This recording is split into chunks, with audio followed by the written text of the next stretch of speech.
STITCHYTUBE, settle down and watch STITCHYTUBE. Hey, you and all of you and the thousands of you that watch me be weird. Welcome. Hello. My name's Teresa Vanette. I'm the Kitten Stitcher, aka Shakespeare's Peddler, aka person who just put a little makeup on so she didn't look like such a hobo from Hoboken. And it's good to be here. It's been a few weeks. Busy couple of weeks, followed by a week of just feeling exhausted. This year was busy. And I had, a couple weeks ago, I had a trip to the Silver Needle to teach a class, and I'll talk about that in a bit. And then we rolled right into Thanksgiving. So did a thorough clean of the house because we had Graham and his friends come over, cooking. And then I had a big sale on Cyber Monday, and then so we spent a week dealing with all those orders that flooded in. And then last week, I don't know what happened. No, last week was the busy week. Anyway, I'm tired and I'm feeling fine. It's just you know, sometimes you don't. Some people get sick when they take time to rest. You know, where their body goes, okay, now we need to be sick. I'm not sick, but I just felt tired. Because this year was very busy, and I'm not complaining. It's a fact. It's a fact. Last time we had a drawing for a Mooster-Tucker book of samplers, and it was something I had tried to give away some videos ago, and the person who won never contacted me. So I put the question out to you, what is one food you will not eat? And so many of you said Brussels sprouts. And I don't mind Brussels sprouts. I've never had a turnip. I feel like turnip would be a good choice. I'm not much for sushi, but I'll eat a lot of food. I don't understand the whole thing with spicy food. You know how some people are like, ooh, I ate the hottest pepper. Don't do that. It gave me blisters. Really? That was fun for you? It's not fun. It's not fun. Melissa O, you're the winner. You didn't like Brussels sprouts. That's fine. They're kind of they're kind of bitter a little bit, but you know, if you put enough butter on them, anything's good, right? So Melissa O, you win. Please contact me at my email address below to collect your prize. Next time, I have another drawing. I do one every time. And it is this chart by the Sampler Company by Brenda Keys, and it's called She Seeketh Sampler. And then also, X-Jute Designs, Jukas from X-Jute Designs sent these along with my last shipment of fabric. Some autumn silks. Autumn Shadows collection of 6-ply silk. You get 1, 2, 3, 4, 5 different skeins of pretty autumn colored silks. So you get that too. And the question is, what's your favorite Christmas cookie or treat? Like if you're one of those Yule log weirdos, you can say Yule log. Here comes Zero! Woo! He's already pooped in the tub today, so we got that out of the way. What is your favorite cookie for Christmas or treat? I have a recipe for, my aunt used to make them, but I think a lot of people make them. They're the peanut butter cookie with the little kiss, the Hershey's Kiss on top.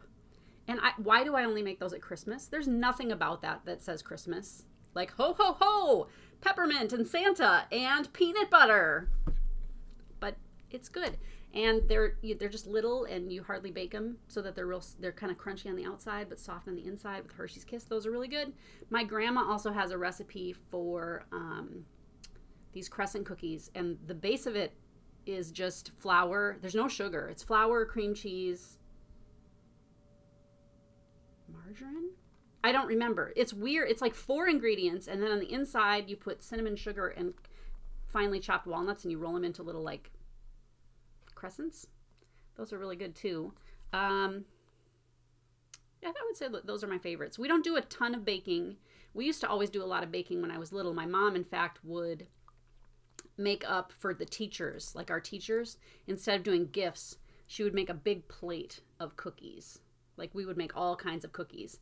And we used to make sugar cookies, you know, the kind where you stamp them out, and we would put Red Hots and chocolate chips and then colored sugars on them. And we only had so many. They were all those tin, old-timey cookie cutters. And I found some at like an antique store for like $2 a piece. So I have a bunch of them. I should make those this year. But I think part of it was Mom would make like 5 frickin' batches of this sugar cookie recipe that was my grandma's. And she would roll them out and cut them, but the kids had to decorate them. And we had to sit at the table and decorate until all of it was done. And it was hundreds of cookies. And there's only so many like iterations of Red Hots and chocolate chips you can come up with. So it just felt like the same thing over and over again. Anyway, the more Red Hots and chocolate chips, the better. That's kind of how I feel. So what's your favorite Christmas cookie or treat? I've never had a Yule log. So maybe, I think Cook's Magazine, I want to say Cook's Magazine just did an article about how to make a really good Yule log. It would be, maybe I'll make one. Maybe I'll make a Yule log. Nothing says Christmas like a good log made out of cake. So that's for next time. When will next time be? I don't know. I'm hoping sooner rather than later. I do the best I can. Okay, so 0's going to stay on this. So we're going to like take this page out and see what we have to talk about. So list of 10. And I thought since it's 2019, we're wrapping it up, that I would do a list of 10 of my what I'm all into's from the past year, the things that I've really carried through the year. Because I always sing that's what I'm all into this week, right? Because sometimes you get into something for a week. Like the week that I was making salads with fruit on them.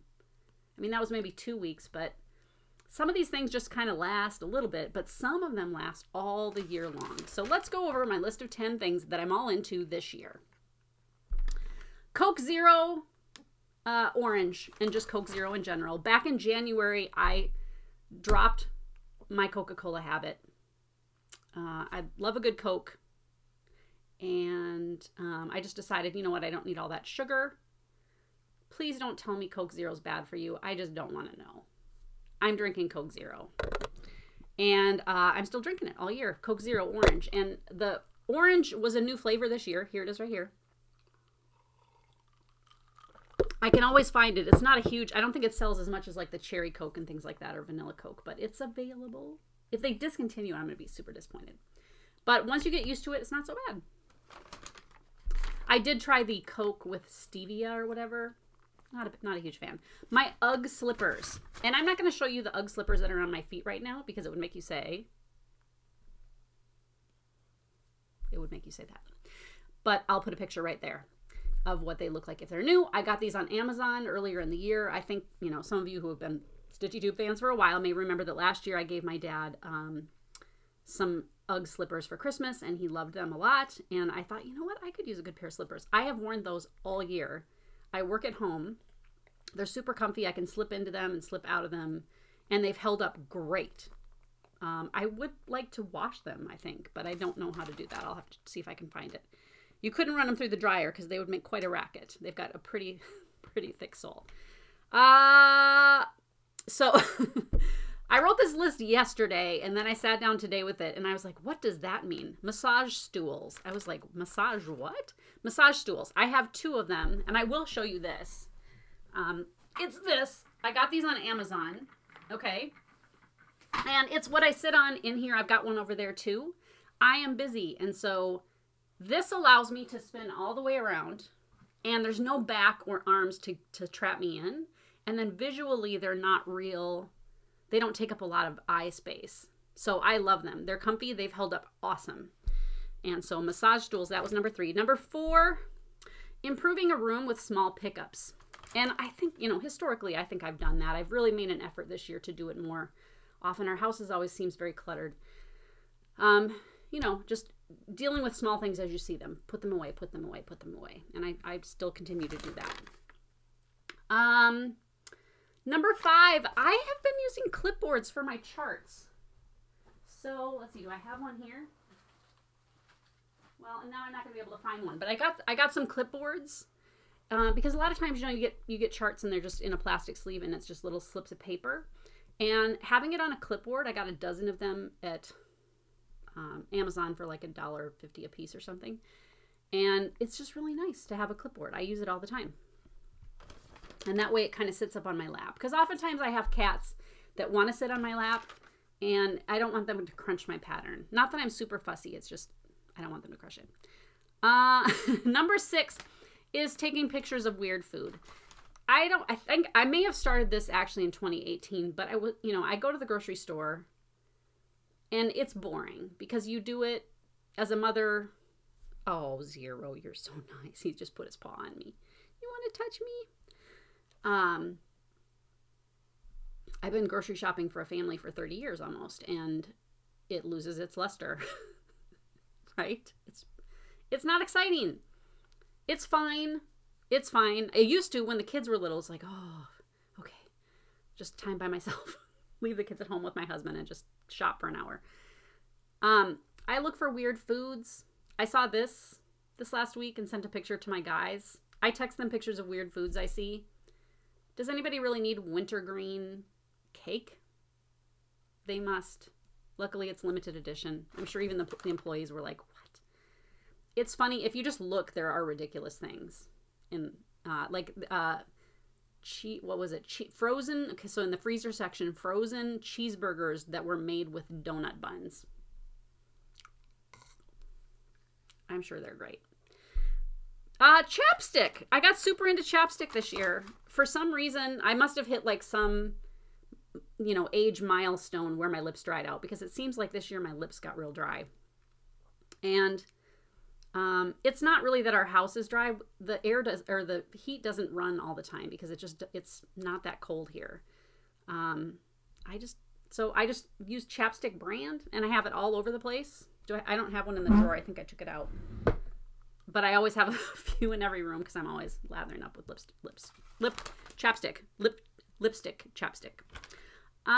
Okay, tape roll for holding cups.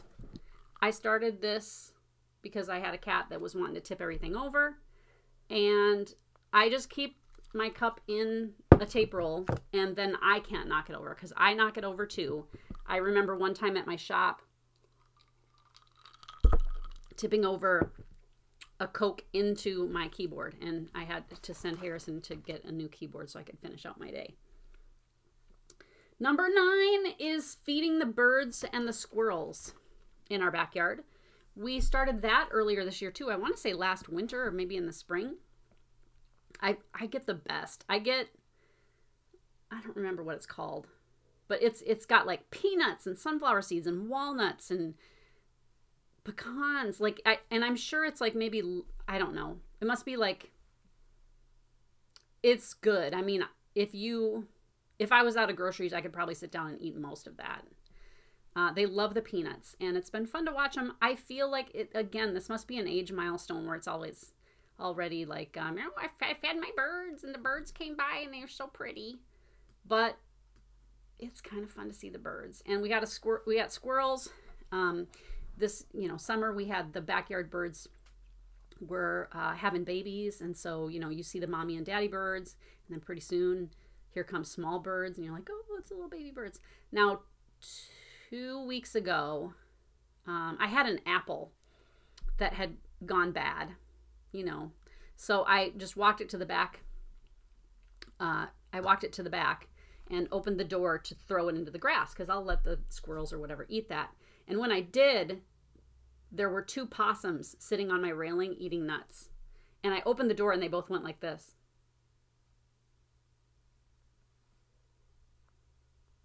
And they were like, we see you. We would like to continue eating the buffet of seeds. So I was like, hey guys. And they just did their thing and it was great. So I don't mind a good possum. I know some people think they're ugly. I think they're really cute. I don't pet them. I think they're cute. And then my number 10 thing that I started earlier this year too, 0, was saving my orts. And, I made a joke a lot of videos ago about how I just would fling my threads onto the floor.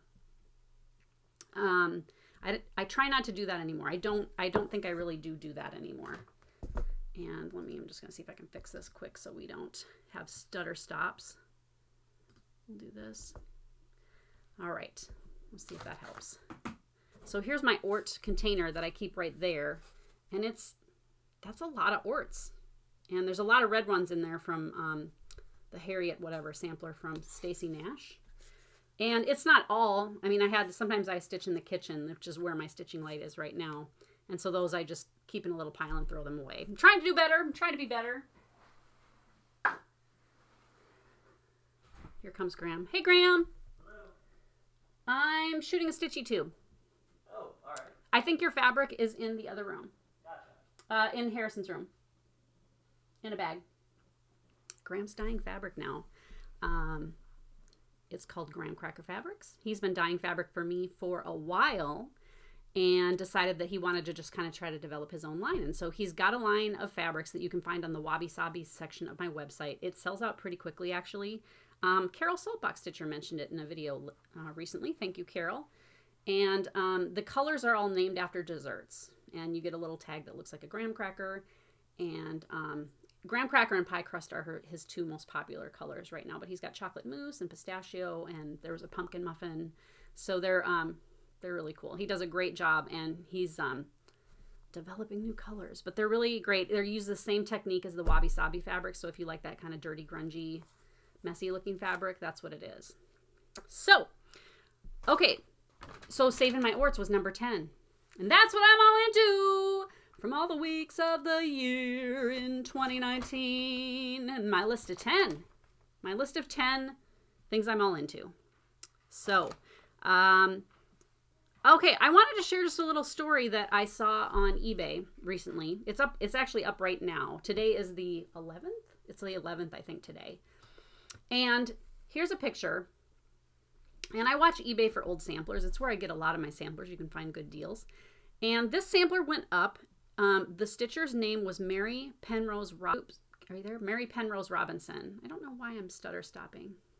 I can't figure it. Oh, I'm going to close iTunes. I think that'll do it. Mary Penrose Robinson, 1809. The sampler's not finished, which you see a lot. There is a note that comes with this one. And it turns out that sweet little Mary passed away while she was sewing. Because she had swallowed, it said, a particle of lobster shell. And she died with her head thrown back, it said. Which is very sad. Poor little Mary.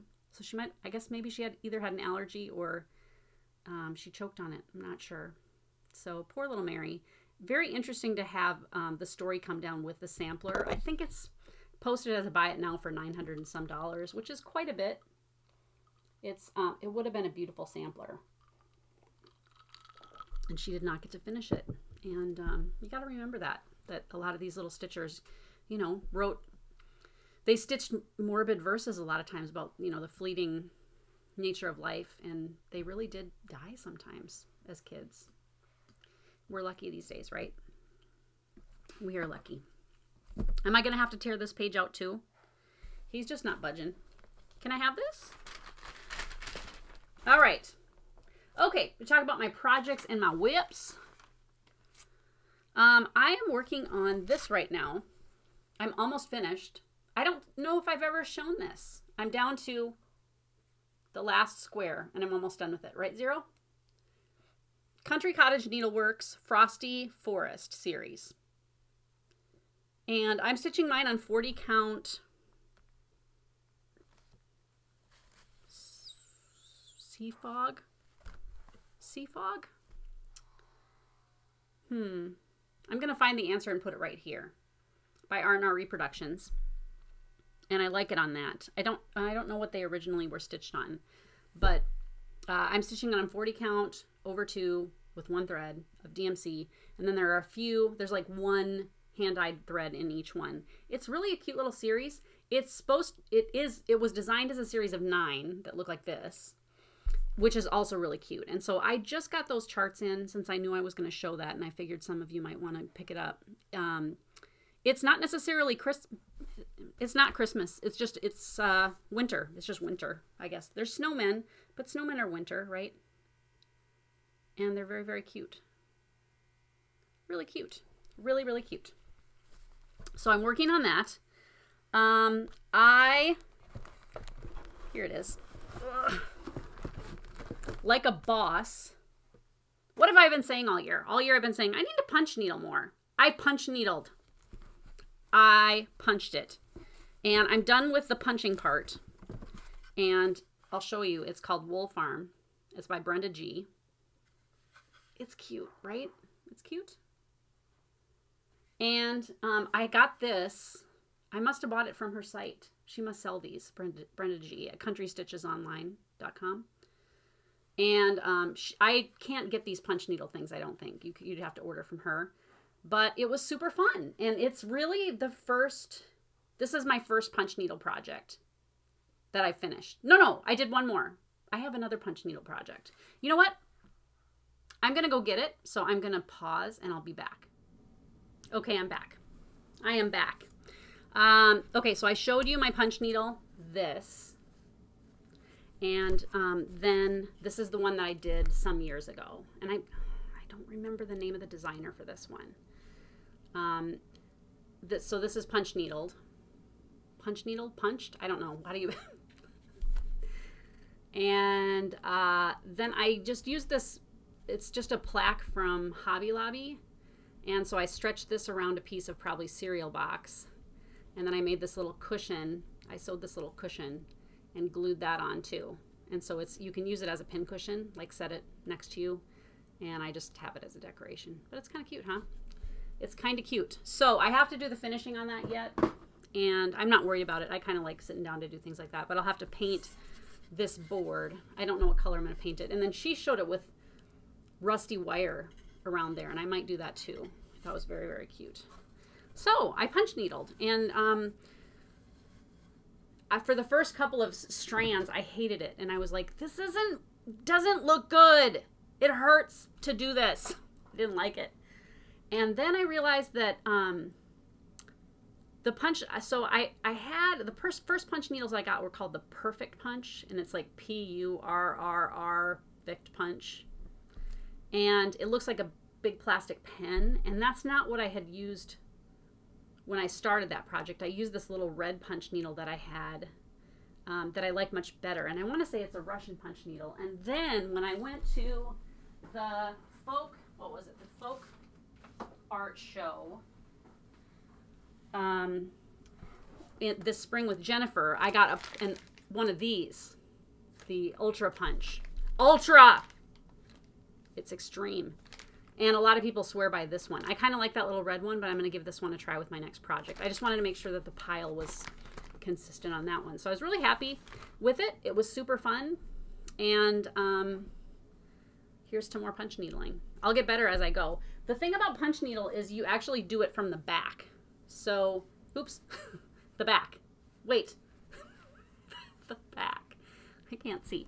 So that's what it looks like on the back. And you actually just, go around. And so, and then when you punch from the back and then you make these little loops on the front. And so you could pull this all out. I could grab one of these strands and just pull it and it would all come out. And I did that in a few areas that I wasn't happy with how it was looking. You can't do it too many times because the fabric starts to get kind of, You don't use muslin, you use weaver's cloth, which is polyester and cotton. The polyester makes it so that you don't basically slice the fabric. It's stronger. If you use just something like muslin, you end up just shredding up your fabric because the cotton's not strong enough to withstand it. Okay, and I showed you that. What else am I working on? Oh, okay, so I actually finally stretched this. I had the frame, and I stretched this the other day, and it's a shepherd's bush kit that I started quite a while ago. It's pretty cute, huh? So that's that. And that's what I've been working on this week. Okay, projects. Okay. Oh, so I have it here. I punch needle and primitive stitcher. I guess this is designing news. Punch Needle and Primitive Stitcher came out with their holiday issue a couple of weeks ago, since the last time I talked to y'all. And here it is. And it's thick. I mean, it's like a square binding. That's how thick it is. Look who made it on the cover. Oh, what? Teresa Vanette. So that's pretty cool. I'm in here. And I was tickled to be asked to be part of the Christmas issue. I think my project turned out really, really cute. And it's a great magazine. There's tons of projects in here. There's a finishing lesson from Vanna Pfeiffer. It's really a deal. When they came in, Graham said, how much is that? I said, it's $14.99. And he said, that's a good value. There's a lot of patterns in there. So that's what mine looks like. I still have these, and I just ordered more because I went through almost 100 of them already. And it's really a great magazine. When they run out, they run out. These don't get reprinted. And so you're going to want to make sure that you get them. Barbara Anna is in here. I'm trying to think who else is. I think, Teresa Kogut's in here. So there's just really good stuff. Oh my gosh, look at how cute that owl is. So about half the projects are punch needle and half the projects are primitive stitching. And it's fun to look at. Smells good. It's a high quality glossy magazine, heavy paper, and make sure to pick it up. Make sure to pick it up. If not from me, from someone. And then, so I released a pattern this month, but you can't buy it from me. You have to get it from Lindy at the Silver Needle. I went to Tulsa several weekends ago to teach a class of 46 people from all over the place. Such nice people. Very, very nice. It was great. It was great fun. And Lindy has one of the biggest shops in the country, for sure. And I've been there several times. This time, I have been there once before as a designer, and I was asked back again this time. And I was the second one to be in her new space. Next to her shop, she had a salon, and the salon went open, and so she just rented that space, and she's going to run smaller retreats out of it. Her summer retreat can get to be like 150 people or more. This space holds, she was thinking 40. She had more that wanted to get in, so she opened it up to 46, but really 46 was probably about the limit. Very, very nice and attached to the shop. I've got some video that I'll show you here in a second. So I designed this for the class, and eventually this will probably in some form come out, at least from me. But our project was based on an antique sampler that I had by Hannah Hodges. Here is the original sampler, what it looks like. Now that's at Lindy's. So if you're in Tulsa or near Tulsa, you can go to the Silver Needle to see the original sampler and the reproduction, which is here. And that was stitched by the lovely and talented Chris Canaday, and who did it in record time and did a great job. It's not a true reproduction, and it is Ragamuffin number 3. Ragamuffin number 1, Ann Harrison, and Ragamuffin number 2, the Quaker sampler, were 2 other Ragamuffins. And when I buy antique samplers, I'm willing to buy something that's not complete, that's in tough shape, missing parts, and then I kind of reconstruct it. So it's not a true reproduction in that I had to fill parts of it in. So this one I did leave a space at the bottom for you to put your name, which I think is cool. And I did things like the border, which is lovely. I made the leaf just the same time after time, because that way you can just learn the shape and do it and not really worry about counting every little stitch to make that border look like it's going to look. So for right now, you can only get that chart through Lindy. It is not available as a download. You can order it through thesilverneedle.com, and I'll put the link below to the page that it's on. And so you can order it from her. It will be exclusive to her shop for the time being. It's possible it may get released generally in the future, but we're just not sure. We haven't decided yet. So for right now, you can get it from Lindy, and it turned out really great. I think it's very pretty. But I came up with projects then that were based on that sampler, and the verse in the sampler has the line, the book, the needle, and the pen. So I came up with 3 projects: a book project, a needle project, and a pen project. This is the book project, and it's one of the paper mache boxes that you can get like at Hobby Lobby. And Graham and I painted 50 of these, and then the students got to make the padded top. I made all of the, what do you call these, yo-yos, and they were all in different colors. And then I took a antique button from my stash, and so everybody made the padded top and put it on. Everybody antiqued the book. Everybody covered the inside of the cover. And then the stitching is a little sampler that's based on that antique sampler. So the motifs are from that sampler. I added the bees just because I like bees. So that's that. So they started stitching this in class, but because they learned how to do the padded top, they can do the padded bottom when they get home. So that's project number 1. Project number 2 was a rice stitch pincushion which again was based with on motifs from the original sampler. It's stitched in Weeks Dye Works, and the rice stitch is kind of a neat little stitch. It's over 4 threads, and you make one giant cross stitch, and then you cross over each leg. And Graham said, like, well, what's the purpose of the rice stitch? It's like, what's the purpose of the cross stitch? None of these have purpose, right? But they do. You have to think of stitches like little jewels, right, with facets. And it's part of the reason why the chart covers never do the project justice. Everybody says, oh, the piece in person is so much prettier. It's because stitches are 3-dimensional, and so they reflect light based on how the stitch is put together, and so they almost glow in a way, and you can't really capture that in a photograph. So that's what the rice stitches are. This and they're taken from the sampler, and just I think I played with the colors a little bit to kind of beef them up. I put a little bit of purple in there, but it's really cute. So they got the backing fabric, and there's like a little piece of wool that they got that they can put on the back, and they got the trim. And so that was project number 2. And then the pen project was this, and I took my Ticonderoga pencil out of it, but everybody got a black Dixon Ticonderoga number 2 pencil, a good American company, started making pencils, you know, back in the 1800s.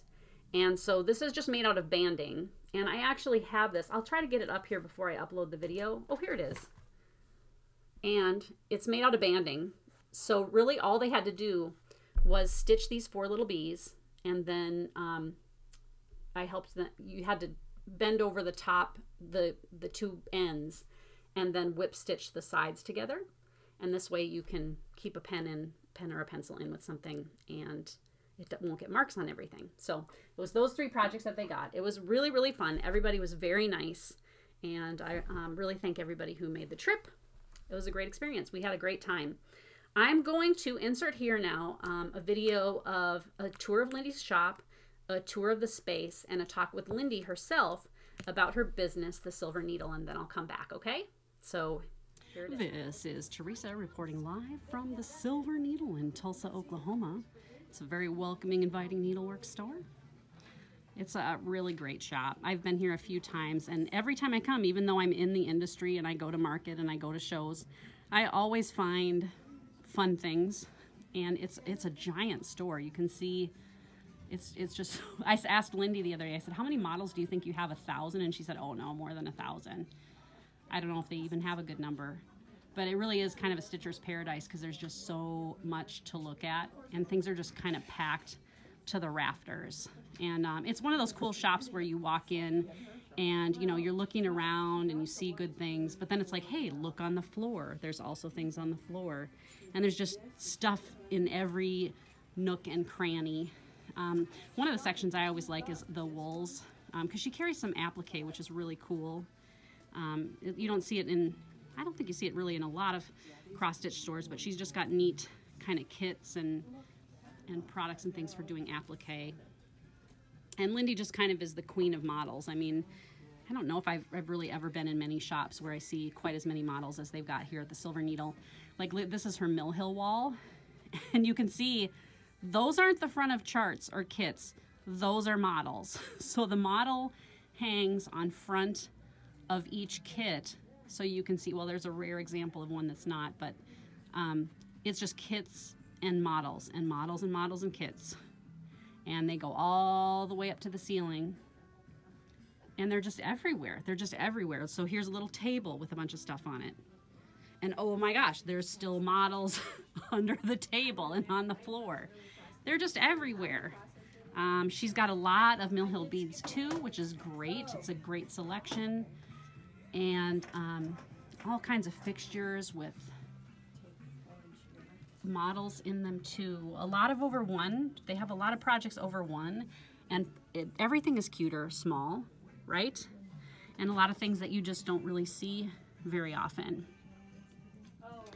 Now Nan from Just Nan used to actually work here, so Lindy carries a lot of Just Nan, and they're really pretty projects. They've got some groovy 70s music in here, Chicago. And just, there's stuff literally everywhere. Lindy also borrows a lot of models from designers, and so she gets like the real deal, where you can see there's an old drawn thread piece that's really neat. She also carries this line of clothing called Flax, and I'm actually going to buy my first Flax clothes today. They're very comfy, and they're made out of linen, and you can just wash them in your washing machine, and they wash up great. And that's really cool. I guess I'll feel like really one of the big kids when I wear my Flax to market. I'll feel like a real needle worker. I love this corner of the store. There's all kinds of shepherd's bush and shaker boxes and kits. She has these really adorable little towels. So here, this is the model actually of this one, but you get the towel with the pattern and the threads, and it all comes together. Oh my gosh, look at that Halloween one. I didn't see that. Again, just beautiful models, beautifully framed. Okay, let's look over here. Here's a bunch of Lone Elm, I think, boxes, and then a few of the LaHaye's shaker boxes. Those are really hard to get. A whole bunch of the shepherd's bush stockings, shepherd's bush kits, models. There's some just Nan stuff here, and Lindy gets some Nan designs that are exclusive to the shop as well. I love the snow. Well, that's Snow Queen. I haven't seen that one. I actually do buy things. People ask me sometimes, like, well, do you even buy stuff if you go to a needlework store? And it's like, yeah, because I don't carry everything, and I forget about things, and sometimes I see stuff I wanted that I forgot I wanted. What else have they got? Here's Blackbird Designs, one of the Loose Feathers clubs. And again, pretty models. And then I wanted to show you Teresa Lehman. I don't know if you've heard of her. So these are made with knots. I'm going to zoom right in. Can you see that? Those are all French knots. And colonial knots, I think she uses. And that's what these all are too. So I don't know if you've seen those before. I'm going to lift this up so you can see this. How pretty are those? Do I have one or two of these in my stash? Yes, I do. Have I done them yet? No, I haven't. I have not. They're so pretty. They're so pretty. Oh, here, look at this, the Bremen. You see the Bremen musicians there?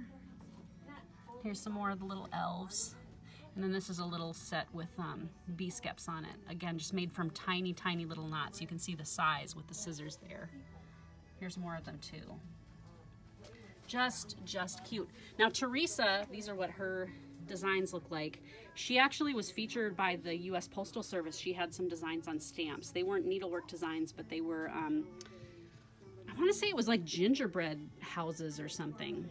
And she does do, like, this is a cross-stitch pattern, and so is this. So you can actually get some of her designs as cross-stitch also. Okay, so we're going to walk over to this other section of the store. Everybody's in class right now, so it's not too busy in the store. I thought I'd break out. Here we've got some shoppers. Very serious shoppers. Threads, Rainbow Gallery, needles and things like that. This is their section of fabric, which is just like a dream. See all the beautiful fabric. I always like looking at the punch needle. This is, a lot of this is threads that bind, and it's just so colorful. I thought this, these pumpkins were really cute. And what was the other one I really liked? Oh, it was down here. We're gonna go, I'm gonna bend down. We're sinking. That one there, I thought that was really pretty. I might pick that one up. And they're very, very cute. Oh, here's some over here too. I missed these. There's a rooster and some sheep. Oh man. Oh man, I got a punch needle. I keep saying it like this is my year of punch needle. Maybe 2020 will be the year of punch needle. Here's some more punch needle. Oh, those sheep are cute. Sorry, we're getting a little bit of glare. Okay, so now she has some sections that are like this is all Halloween. And so it's just kind of a mixy. Look at the lady. But I mean, if you want to see the model of something, she's probably got it in here because there's just models and models and models and models. See this one? This is a Praiseworthy Stitches. She's got a number of those done up. They're a ton of work, but they're really pretty. And so this is I think this is some Victoria sampler stuff from Canada. And that's some Jeanette Douglas. And Jeanette teaches a lot of classes for Lindy. Jeanette is a nice, nice lady. And what else have we got? I mean, can you see how much stuff is in here? Is it insane? Is it crazy? Is it unbelievable? It is. I'm starting to carry these Sarah patterns. They're really, really neat. So now I'm inspired to carry more of them because I see them in person. She does come to market. Her patterns are at market. A bunch of Bent Creek. You guys know the Bent Creek stuff, and it's all like just as far as the eye can see. And then as far as the eye can see over that way. More flax clothing. She's got over here more Bent Creek inspiring models. Very cute, all done up. It's just, Bent Creek is one of those that they're cute on the chart, but when you see it in person, you just go, oh, I gotta get my Bent Creek out. I gotta get my Bent Creek on. Out and on. We got some Brenda G over here. What in the world? Okay, guys, see, I saw this, but I didn't see it. This is a sampler company piece done over one thread. I don't know if you can appreciate how small that is. But they have a lot of their models here are over one. This one is too here. Over one thread. Let me put my finger in there so you can tell how small that is. Very, very pretty. The fun thing too to me is like digging, because you find stuff where you're like, oh shoot, I haven't seen this. I thought this was out of print. So, you know, if you want something and you haven't seen it for a while, you never know. You ask Lindy and she'll be able to help you out. Drawn thread stuff, of course. Taking video of the store. Vera Bradley. More models, more models, more models. We're getting around everybody. Heartstring samplery, of course. And I think I'll end up over here. I need to get back out again today. I have a little pile of stuff that I'm going to go home with, of course. I really like, and I started carrying these too, but these are the Puntini button and pin sets. And they're just so, so cute. But, you know, if you're in near around Tulsa, you got to stop by. I brought some of my antiques for people to see the actual original antiques for some of the reproductions I've done. And there you go. Stop on by the Silver Needle today. This is Lindy's new retreat, I don't know, you call it the retreat center. The she shed. And you can see it, a lot of people fit in here. And it's a lovely room. They replaced all the lights, so it's very well lit. She's got old shop models on the walls and her collection of antiques in the back here. There is a bathroom too. She got new tables, new chairs. She really tried to get comfy chairs so people would be, you know, just cozy as can be when they're sitting and stitching. But it's just a great space, and she's hosting these smaller retreats that are just a little cozier so you can really get to know people about 6 times a year. So I was the second retreat teacher, and next year are there 6 lined up for next year? 5 or 6 lined up for next year. So make sure to check out her events at thesilverneedle.com. It is actually attached to the shop, so you can walk out and shop and then come back and sit in your spot and have a lot of fun. Here she is! Ah! Lindy! Ah! So Lindy has been in the industry since 1983. And you know, people sometimes wonder, like, well, how do you just open a store? What was your impetus? Like, when was the day that you just went, I'm just going to open a store? And I don't know when the day was, but I always knew I wanted a store. And when I was little, I used to go through my mom's drawers and finish her projects. She had crewel embroidery Right? and cross stitch, and Yeah. Santa Claus brought me Jiffy Stitchery kits every year in my Christmas stocking, and that was really fun. I don't know. Maybe when I was in high school and I Yeah. did cross stitch for a high school course. Yeah. And then you start to think, go to college. Well, okay. And I don't know. Then I got married in 1979. And it was time to either have a baby or open a cross-stitch store. Have a baby, open a cross-stitch store. And Craig and I talked about it, and he said, if I don't open a shop now, and I have a baby first, I won't start a shop. Yeah, that's So- actually right. So that's what you did. So you Yeah, just did it. yeah. And you, Yeah. Like, what did you start with? What was your first thing that you bought? My mother and my aunt loaned me $6,000. Okay. I went to market in September of 1983. So what market would that have been? It was St. Louis, and it was Cross-Eyed Cricket's first market.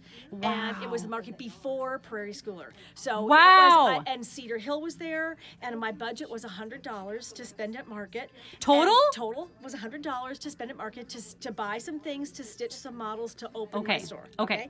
So I bought the first 4 Cross-Eyed Cricket books, and I stitched a Cross-Eyed Cricket. Graphic Needle Arts had little books that had 101 little motifs in it. I bought one or 3 of those books or something to stitch a model, and I opened with a Dale Burdette model. I don't even know what I opened my store with 7 models. Yeah. And then the second market was January of 1984, and it was at the Peachtree Hotel in Atlanta. Okay. And it was the year that Prairie Schooler showed up, and people were angry because they said that Prairie Schooler was copying Cross-Eyed Cricket. Right. Because they had leaflets with white covers and black lettering and lovely pictures on the cover. Okay. That was so it started even back then. It did. People started complaining. Back then. People were upset that who was this Prairie Schooler people? They just looked too much like Cross-Eyed Cricket. And then Cross-Eyed Cricket at that point had 8 books. Wow. So then, your first shop was here in Tulsa? Yeah, Tulsa, Oklahoma. Yeah. Uh-huh. And how long were you in that location? 20 years. 20 years. Well, I opened in 84, opened in March of 84, and then, no, less than 20 years. And then in the year 2000, moved over to this space. Okay. So we've been in this space for 19 years, so this is the new space. So you've almost doubled now, so it'll be 20 years next year. I've been in this space more than the old space. Wow. So the new space, and I already have new carpet in the new space. Right. Because we roar out the carpet. Yeah, you've had that many people go through. Yeah. Yeah. And so like, what has changed about the industry, and what has remained the same? Oh my gosh, remained the same. Everybody loves to do it. Everybody loves to see the stitched models. Everybody just comes in and dishes and stands and walks in the door and goes, oh my gosh, and everybody has a stash of stuff.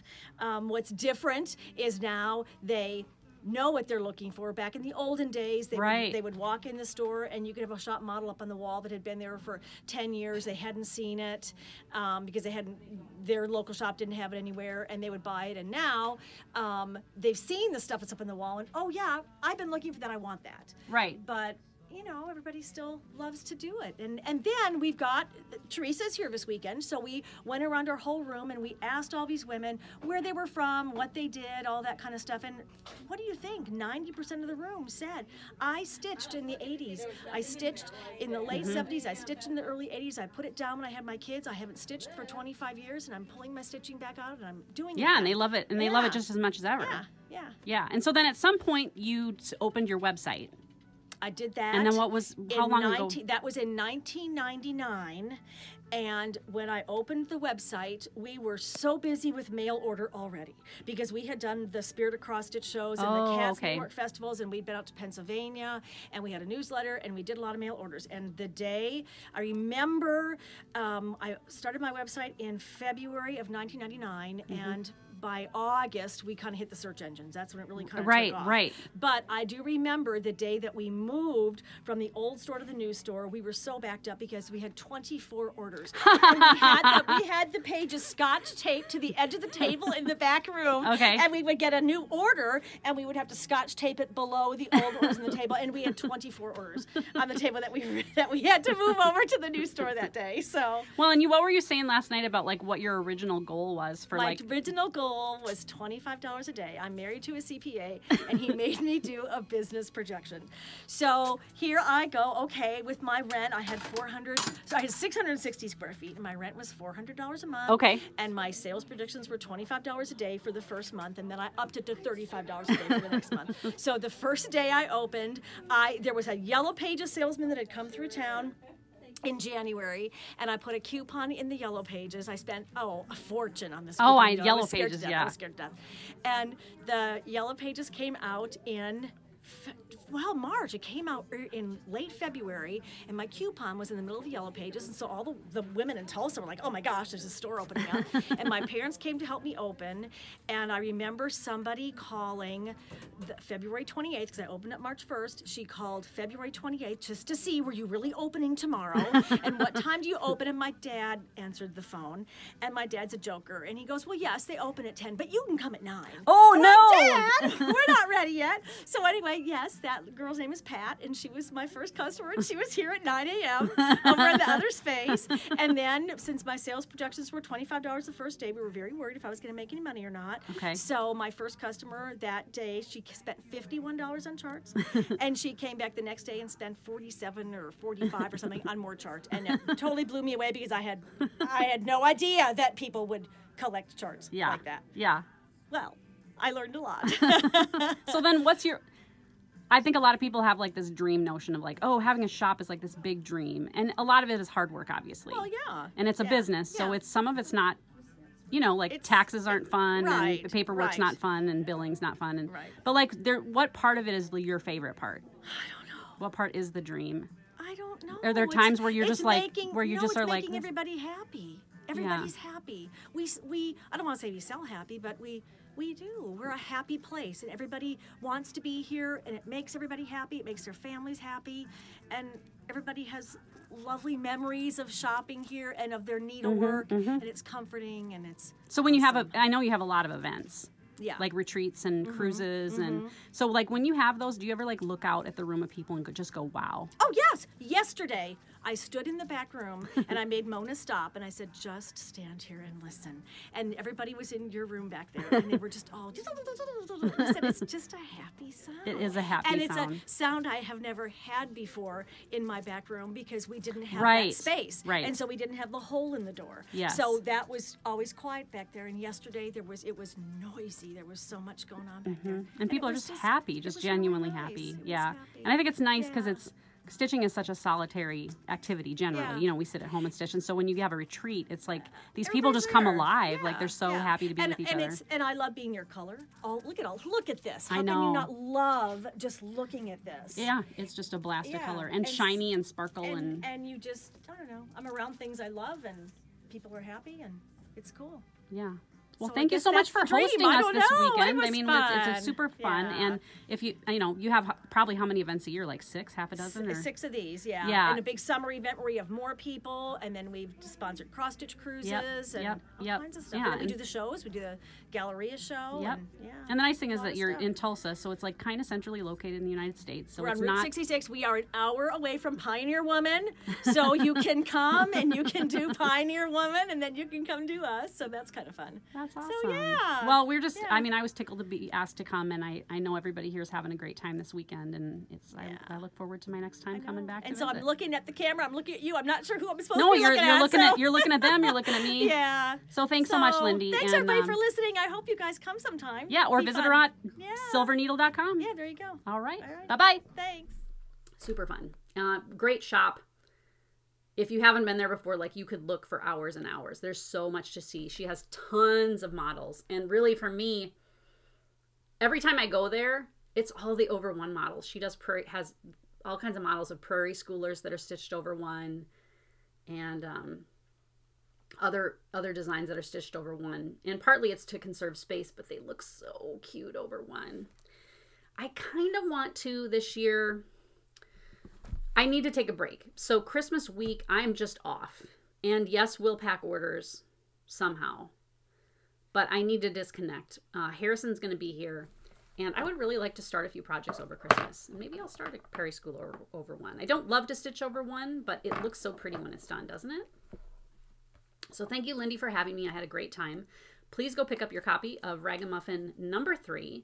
Not available at Hoffman, not available from other shops, not even available from me, only available through Lindy. And they've got really great customer service. And I thought that the sampler really fit her aesthetic. I don't know. There was something about like the cherry red and the greens and the little house and the little bridge. To me, it just said Silver Needle. So again, great time. Thanks to everybody. Okay. Let's talk business, people. By the way, I'm just going to mention that this is a cat injury.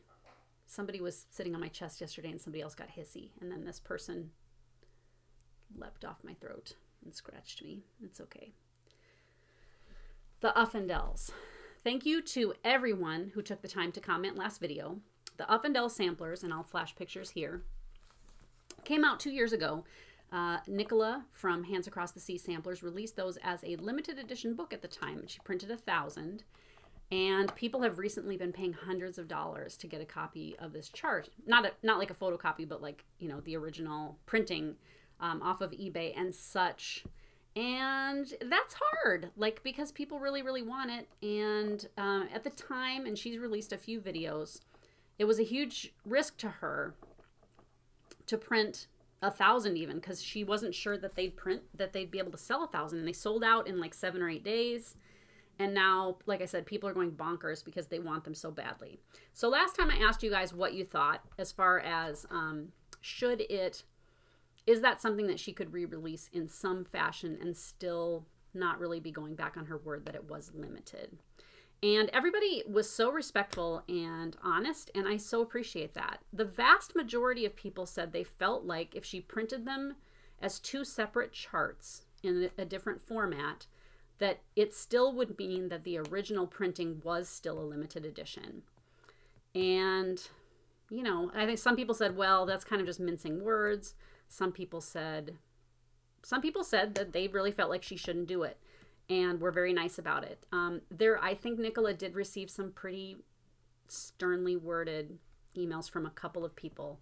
And I know at least 1 or 2 people said that they had purchased the original book not intending to stitch it, but intending to hang on to it so that it would be worth more money to sell it someday. So, you know, and then this kind of brings up the whole topic of limited edition charts in the first place. And so I want to talk about that just for a minute. Because I have people who are new designers. In fact, I talked to one this week, and she's going to Nashville this year.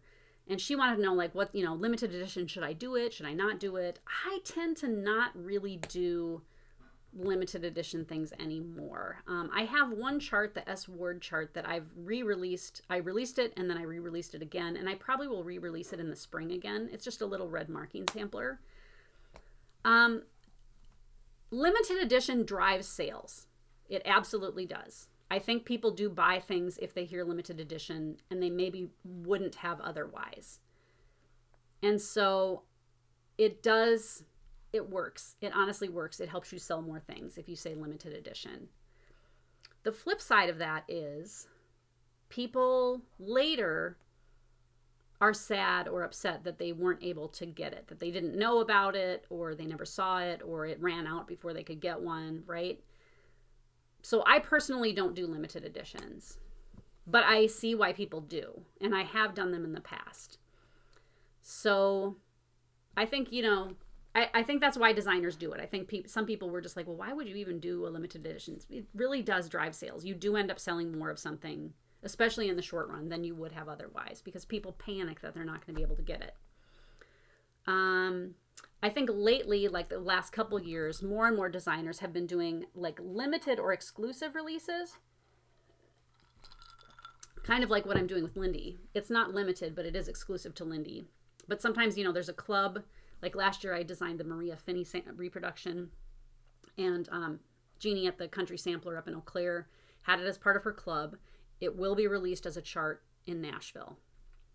And so there are designers that do that, where it's like kind of limited or exclusive for a year, but then later it comes out for everybody. And I think people end up being happier that way. So I think that's why people do it. It honestly does work. It doesn't mean that Nicola was wrong to release it as a limited edition at all. At all. Like I said, she was worried about even being able to sell 1,000 of them. So they're being re-released as 2 separate charts. She did have to do some reformatting, obviously, because she was breaking it one book into 2. And so there are new stitch diagrams, and, you know, the chart has new art in it. And it's going to look different than what the original ones did. So the original book, which I have a copy of still, the original book is still available. And the the new ones will just be 2 separate books. So I have on my site, and if you go in the Hands Across the Sea section, you'll see it. I'll have a link below to my website, and then just go look for the Hands Across the Sea section. You can pre-order the Uffendale samplers. You can purchase both of them or one or the other. If you buy both of them, and I have a link to buy the set, but also if you just add both of those to your cart, you get a gift of 2 of the Hands Across the Sea cards. She puts together these lovely cards that have a chart on them. You know what? I'm going to go get one, and I'm not going to pause it. I'll be right back. Gaze upon Ruby.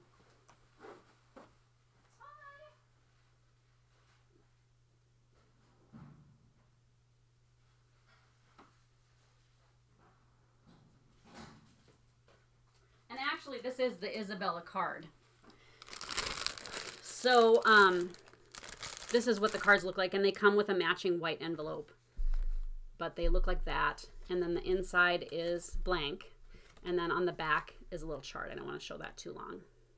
So there's a chart from the original sampler in the back that you can do with. And it's kind of a neat little thing to give to stitching friends, but also people collect them too. I have a bunch of the cards in my shop, and you can buy a pack of, is it 8 different designs. 8 different designs for $20. So they're $2.50 a card, and you get all 8 of a set, and each of the Uffendale charts are in there. But you can buy one or the other of Anne or Isabella. I think Anne is in the lead for people who are only buying one, but only by like maybe 5 people. I have pre-sold about 200 sets, and Nicholas said I get first dibs since I helped out, and I was glad to do it. She's a lovely person and a great designer, and I so support her and her work. And so you can pre-order from me. They should be available sometime around Christmas. I'm going to be getting them, like, you know, staggered day after day after day, to try to keep the shipping costs down once they're available. And so what I'll do is you pre-order for $1 plus the price of shipping. And both of that is subtracted from a custom listing that I will make for each person. You will get an email with your custom listing link. So those are your charts for you. You click on that, and you can add other things to your cart as well. And then that's how you get your charts. And then they will be shipped in the order that they're paid for. And so, like I said, we're expecting these kind of around Christmas. It's going to depend. I think initially she was going to start with maybe 1,000 or so, but has decided that, you know, I'm one shop and I've got 200 people. They're going to be pretty popular. So she is going to print more than that. And they're not limited. They're not limited. So everybody who wants one will be able to get one. Chapstick, total hydration. So I'm excited. I'm excited because people are excited. I also am doing fabric cuts from XJU Designs. And those will start to be available at the end of this month. We're going to see how many we sell. I've got a bunch of fabric on order already, and you can pre-order that as well. And if you can find those links also in the Hands Across the Sea section in 32, 36, and 40 count. The original was stitched on a fabric that is difficult to get, but the color is very, very close to XJU Designs Light Hazelnut. And so I have that on order in 40, 36, and 32 count. You need a half a yard of each fabric to do one sampler because they're pretty wide. If you use 40 count, you could get by with a quarter, but you would have like just a minuscule margin on the sides. So you do need a half yard for each. So each listing is for one fabric cut. And so if you want that, again, that's something you can pre-order so that you get first dibs as the fabric starts to come in. So I'm very excited about that. Oh, I was going to say, okay, so I'm excited about the Uffendales. Fantastic. Fantastic. And again, thank you for all you who put in your 2 cents. It's valuable, I think, for everybody to have discussions about things like this. I think as cross-stitchers, we get a little spoiled. And I talk about this with people sometimes, that things are available for such a long time. There are Prairie Schooler charts from the 1980s, the 80s, that are still available.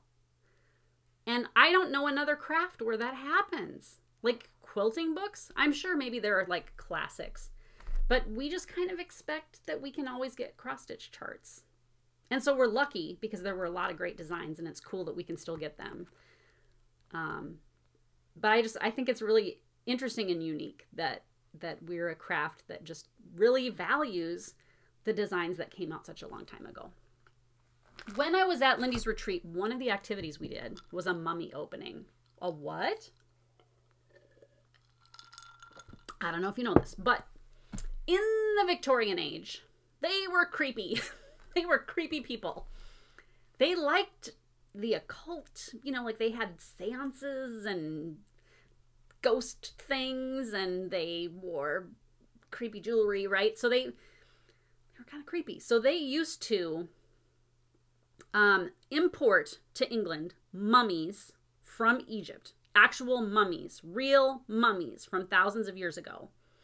And mummies were plentiful. Like, I don't know if you know that. I remember reading one time about a cache of mummified cats that they found, and it was like 70,000 mummified cats.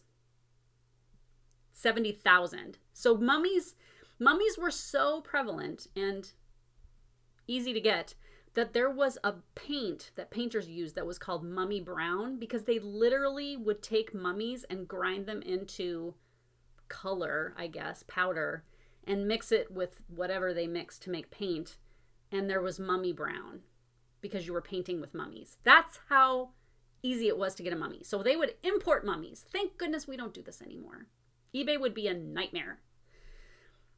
eBay would be a nightmare. So they would have a party. They would ship in a mummy, and then they would have everybody over for a cocktail party, and everybody would dress up in their clothes, and they would lay the mummy on a table, and they would snip open the wrappings, the linen wrappings, and peel back the layers and look inside and see like the bones and the mummified skin, and they'd find like amulets and charms and things that the Egyptians would wrap in with the wrappings that were like blessings, and you know, it was very neat, very neat. But it was kind of like a Cracker Jack box in a way, where you didn't know what you were gonna get. There was gonna be a prize in there, but you didn't know. And then people would take home toes and fingers or pieces of linen cut from the mummy wrappings. And then I guess they would just throw the carcass in the garbage like a turkey after Thanksgiving. I'm not sure what they did. Maybe they sold it to the paint companies to make into mummy paint, but if they were like reduce, reuse, recycle your mummy. That's very macabre. I'm sorry. But it's true. It's true.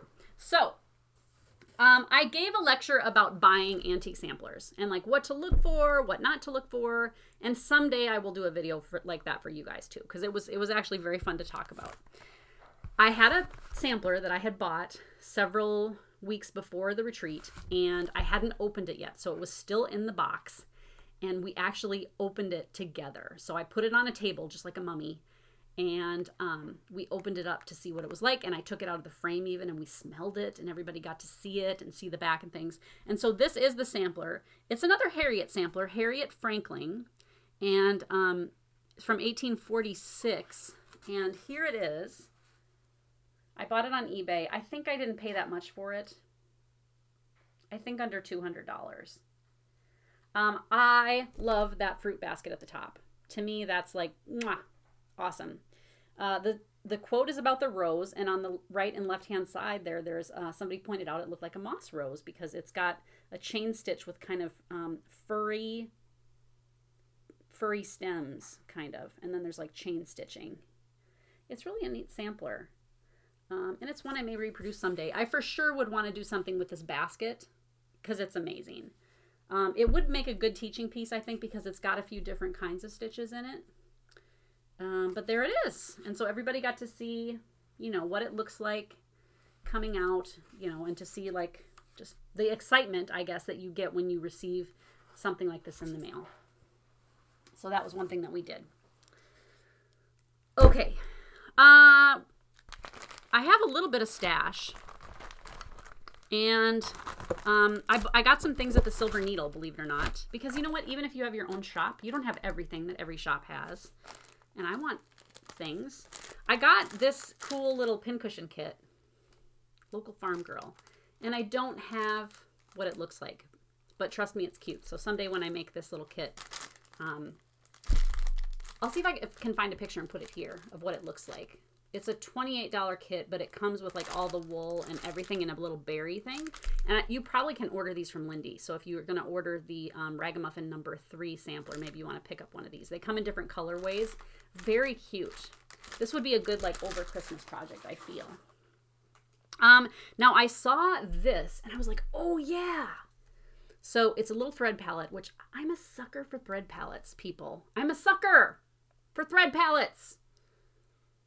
And it's by the Primitive Hair, and Issy used to make these.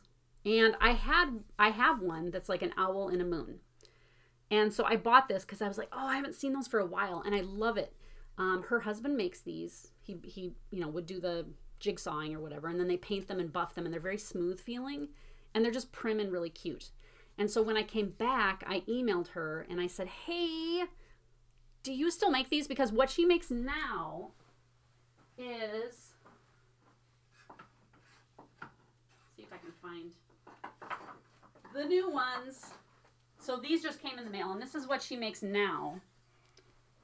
It's kind of the same idea. It's on a little piece of board, and they're printed, and it's I don't know how she puts the picture on there, but it's really cool. How cute is that? It's really cute. But I like these that are the shapes. So I said, do you still make those or do you not make those? And she said, we can make those. We don't, but we can. So I ordered a bunch of different styles, and she's making us a custom one just for me. Has a cat. You'll see it someday. So I got that. I got 2 Brenda G patterns that I don't have, that I wish I had, that I can't get. You can get these from Brenda G from her site, countrystitchesonline.com. Merry and Bright. This is one I used to carry at my shop. I just love that that Santa is giant. It's like Godzilla Santa. And then I got this one, Feather Your Nest, which Jen has stitched, and it's just cute as can be with that giant red bird in it. So I got those. I didn't show these after the retreat, but I bought these from Suzette, the Primitive Stitcher. She makes these, and I think you can order them from her. But they're stitching journals, and they're just cool. I know other people have shown them too, but I didn't show you mine. And so it comes like, this is a little divider, and it comes with pages about your projects, and it's cute. And they're so like nice, like they feel nice. And then I got one of these also, and this has baggies, floss away bags for a project. I bought those at the retreat from Suzette. And I continue to get the Victorian Motto fabric and threads of the month, Primitive. And this was the fabric I got this month. And she doesn't have names on them, and I don't care. This is kind of a butterscotchy kind of color. And then I got a set of threads that I haven't even taken out yet. So that's exciting too. And I actually have started using these. I'm using them for the Reverend Squarden. The Reverend Gordon Squash Bottom, which I'm almost finished with. I've been working on him too. He's almost done. And he's on my site. So I've swapped out a few of the colors of DMC for those, and they're really great. Okay, that's my flash. Okay. So, okay, the fundraiser has started on my website, and thank you to those of you who have sent so generously. I have oodles and oodles of great things to put up, and I continue to put up things every single day in the stash for cash for cats and dogs. If you go to my site, there's a link in the top right corner with a kitten that you can click on that picture, and it'll take you to that section. Most of the time, I just have one of each item. Some of them are things that I even sell in my shops. Some of the things people send me are basically new, like just came out, because people double buy things sometimes, or they get it and they decide they don't want it, or they get it and they stitch it right away and they're done with it. But anyway, I mean, I have stuff from Blackbird Designs with Thy Needle and Thread. I have stuff that's discontinued, stuff that's hard to find. And so all of the money goes to the animal shelter. I take out the fee that I pay, 2.whatever% for the PayPal transaction and the credit card transaction. But otherwise, all that money goes to the animal shelter. Not including this fundraiser, but like the fundraiser we did in the summer, and then the one we did last winter, and then last October at the Midwest Cross Stitchers Retreat. I think in total, we've raised like $25,000 for the shelter, which is enormous. I want to say, I mean, I don't want to say, it might be enough to feed the entire shelter for a year. Like, that's how much money it is. Like, it's a lot. It helps a ton. They took in about 7,000 animals again this year, and still a live release shelter. So everybody gets homes unless they're just, you know, actively dying. If they're savable, they save them. People ask about Applesauce. He's doing great. He may not regain full use of his back legs, but he's doing all right. It's a great, great charity. And so thank you to those of you who have sent, and thanks to those of you who buy. And if you're going to buy something from me anyway, check out that section. And you can buy something, you say, hey, you know what, I'd like to donate $10, but I'll just buy this $10 chart. And that way I get a little something and the shelter gets a little something. And that's kind of cool. Okay, I'm going to talk about 3 things in my shop, and then I will let you go. I have rattled on long enough.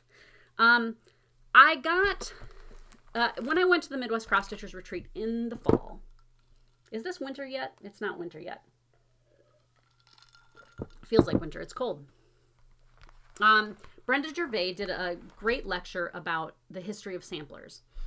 And she used a book by Eileen Bennett. I've taken a class with Eileen, and I've met her several different times. She's a lovely lady, very good sampler scholar. And people asked, like, is that something you can get? And so when I got home, I said, Eileen, can I still get this book? And she said, let me see if I can scrounge some up for you. She did. They sold out immediately, and so she went and had more reprinted, and I got 20 more in. I can get more. This is what the book looks like, The Evolution of Samplers. And it is a, you know, like a scholarly work. It's kind of, I don't know, it doesn't have pictures in it. It's just really about the history of samplers, and it's kind of a timeline, and it's really cool. You'll find that in my books section of my website. So that's that. And then I got my boxes from Color and Cotton.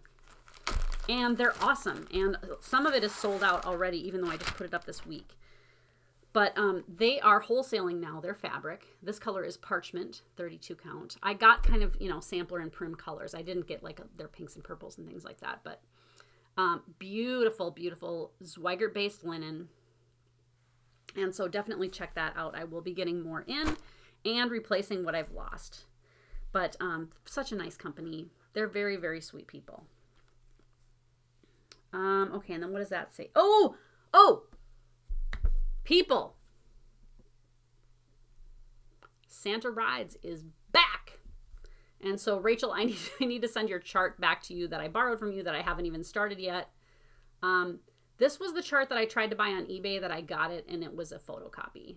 Like somebody took it to their local printer and just had illegal copies made. And I did approach them. I believe they're still selling illegal copies on eBay. I know they've been tattled on.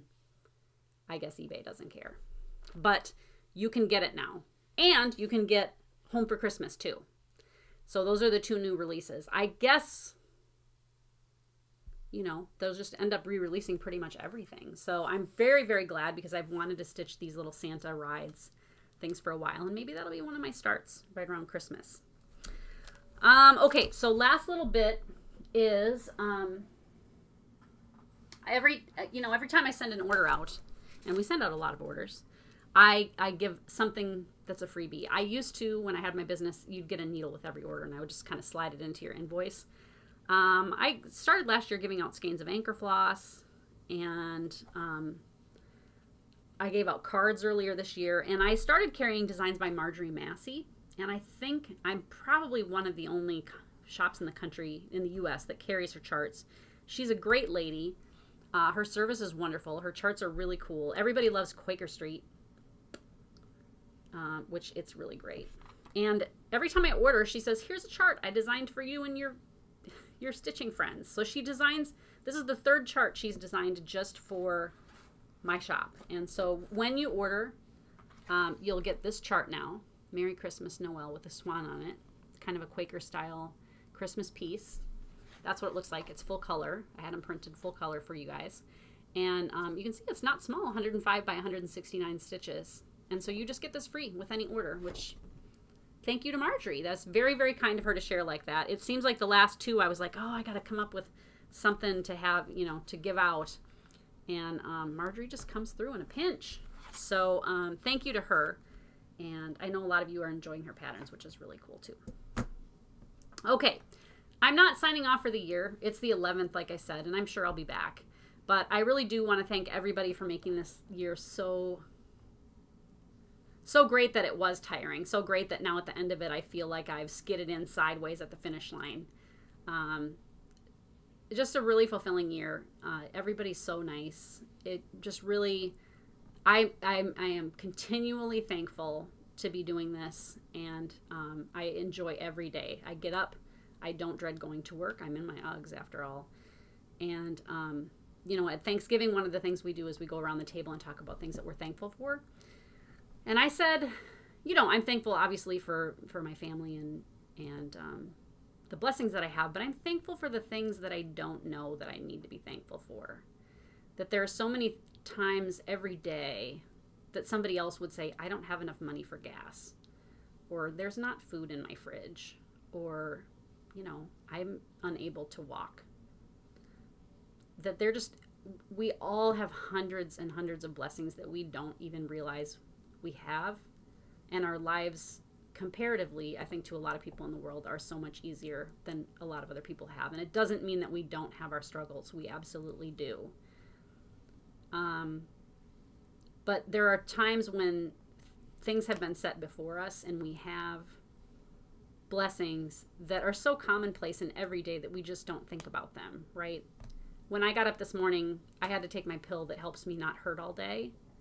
And thank goodness I have that pill. Not only thank goodness did I have a doctor that gave me that pill, but that I have insurance and money to buy that. You know what I mean? Like, that's something to be thankful for, that one little pill that I take every morning. So I think it's good just to recognize, like, how, even though as hard as we feel like our lives are sometimes, and like I said, they can be very difficult, and everybody goes through tragedies and sorrows and anger and heartache. But there are a lot of days that are just kind of ordinary days, and it's like, what did you do Tuesday? Not really much. I mean, you know, worked and blah, blah, blah. Well, Tuesday was a pretty amazing day then, because nothing really bad happened, and you got up in the morning and you went to bed at night. And I think that's a good thing to think about. Anyway, I hope you guys all have fun prepping everything for the holidays. We are going to start decorating tonight. I have to find the tree stand. You can see that red box that's full of ornaments and CDs. So we're going to start celebrating maybe tonight. But I will see you guys soon. Thanks for hanging in there with me, and I will check it out with you later. Bye.